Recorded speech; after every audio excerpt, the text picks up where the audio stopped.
नमस्कार, मेरा नाम प्रिंस मिश्रा है और आप एक न्यूज़ 24 देख रहे हैं। आज जो है तेजस्वी यादव ने लगातार जिस तरीके से आवाज़ उठाई है, एनडीए के विरुद्ध उठाई है और लगातार जिस तरीके से बिहार में अत्याचार भ्रष्टाचार की बातों को लेकर तेजस्वी यादव अपने ट्विटर हैंडल एक्स और फेसबुक पोस्ट पर पोस्ट करते रहे हैं। आज वैसे ही आज जो है लगातार जो अपराधियों के द्वारा जो गोली मारी जा रही है, तमाम लोगों के विरुद्ध जो है लगातार तेजस्वी यादव फेसबुक पोस्ट पर जो है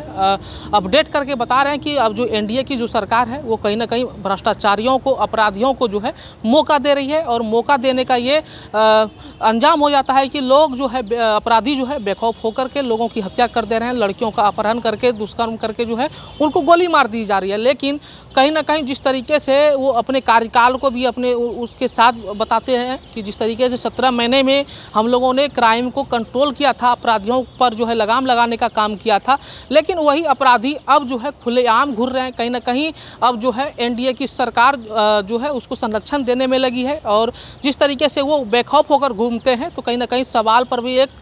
सवाल जो है सरकार पर खड़ा होता है। और जिस तरीके से नीतीश कुमार जो है कहते हैं कि हम सुशासन की सरकार चलाते हैं, कहीं ना कहीं सुशासन पर भी अब ये सवाल खड़ा हो रहा है। लेकिन तेजस्वी यादव लगातार कह रहे हैं कि अगर 2025 में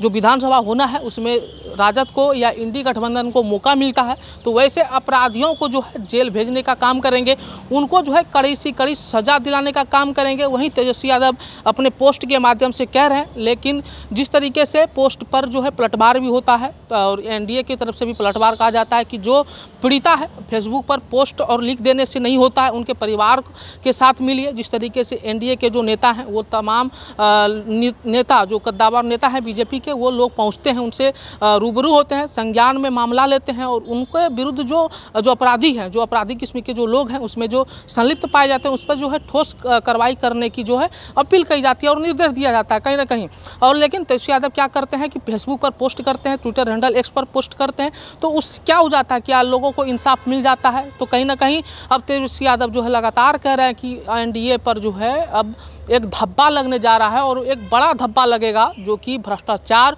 और अपराधियों को बेखौफ करने का आरोप लगेगा। और कहीं ना कहीं जिस तरीके से इस दौरान जो है बिहार का ग्राफ जो है अपराध के मामले में हो या भ्रष्टाचार के मामले में हो, तो कहीं ना कहीं बिहार का ग्राफ जो है इस बार काफ़ी अधिक ऊंचा उठा है। लेकिन कहीं ना कहीं तेजस्वी यादव इस पर भी सवाल कर रहे हैं कि जिस तरीके से ग्राफ उठा है तो कहीं ना कहीं सवाल की ये जो निरंकुश सरकार है उस पर सवाल खड़ा होता है। तो क्या सरकार सचमुच में जो है अब अपराधियों को जो बचाने में लगे हैं? एनडीए तो बचा ही रही है, लेकिन जिस तरीके से महिला और सुरक्षित महसूस कर रही हैं, लड़कियां सुरक्षित महसूस कर रही हैं, तो क्या सरकार उस पर ठोस कदम उठाएगी? लेकिन कहीं ना कहीं और धांधली को लेकर भी उन्होंने एक पोस्ट किया था कि जो नीट के एग्ज़ाम में जो भ्रष्टाचार हुआ था उसको अब तक जो है क्यों नहीं कैंसिल कर दिया गया, जबकि नेट का एग्ज़ाम होता है और दूसरे दिन जो है उसका परीक्षा रद्द कर दिया जाता है। तो कहीं ना कहीं सरकार की ये मंशा है लोगों को भ्रष्टाचार और बिहार को भ्रष्टाचारियों से लिप्त कर देना है। तो कहीं ना कहीं आपको क्या लग रहा है कि बिहार का जो ग्राफ अभी अपराध में बढ़ा है या भ्रष्टाचार में बढ़ा है, तो क्या सचमुच में लगता है कि एनडीए जो है इसको बढ़ावा दे रही है? और जिस तरीके से तो लोगों को भ्रष्टाचार और बिहार को भ्रष्टाचारियों से लिप्त कर देना है, तो कहीं ना कहीं आपको क्या लग रहा है कि बिहार का जो ग्राफ अभी अपराध में बढ़ा है या भ्रष्टाचार में बढ़ा है, तो क्या सचमुच में लगता है कि एनडीए जो है इसको बढ़ावा दे रही है? और जिस तरीके से तेजस्वी यादव आवाज़ उठा रहे हैं, क्या सचमुच में तेजस्वी यादव जो उनका जो कार्यकाल था, उनके कार्यकाल के समय जो अपराध का ग्राफ था वो सचमुच में कम था? या जिस तरीके से वो दावा कर रहे हैं कि हम लोगों ने 17 महीने में नौकरी देने का काम किया, युवाओं को रोजगार देने का काम किया, इन तमाम बातों को लेकर आप क्या सोचते हैं हमें कमेंट करके जरूर बताइएगा। फिलहाल इस वीडियो में इतना ही। आपकी क्या प्रतिक्रिया होगी? धन्यवाद।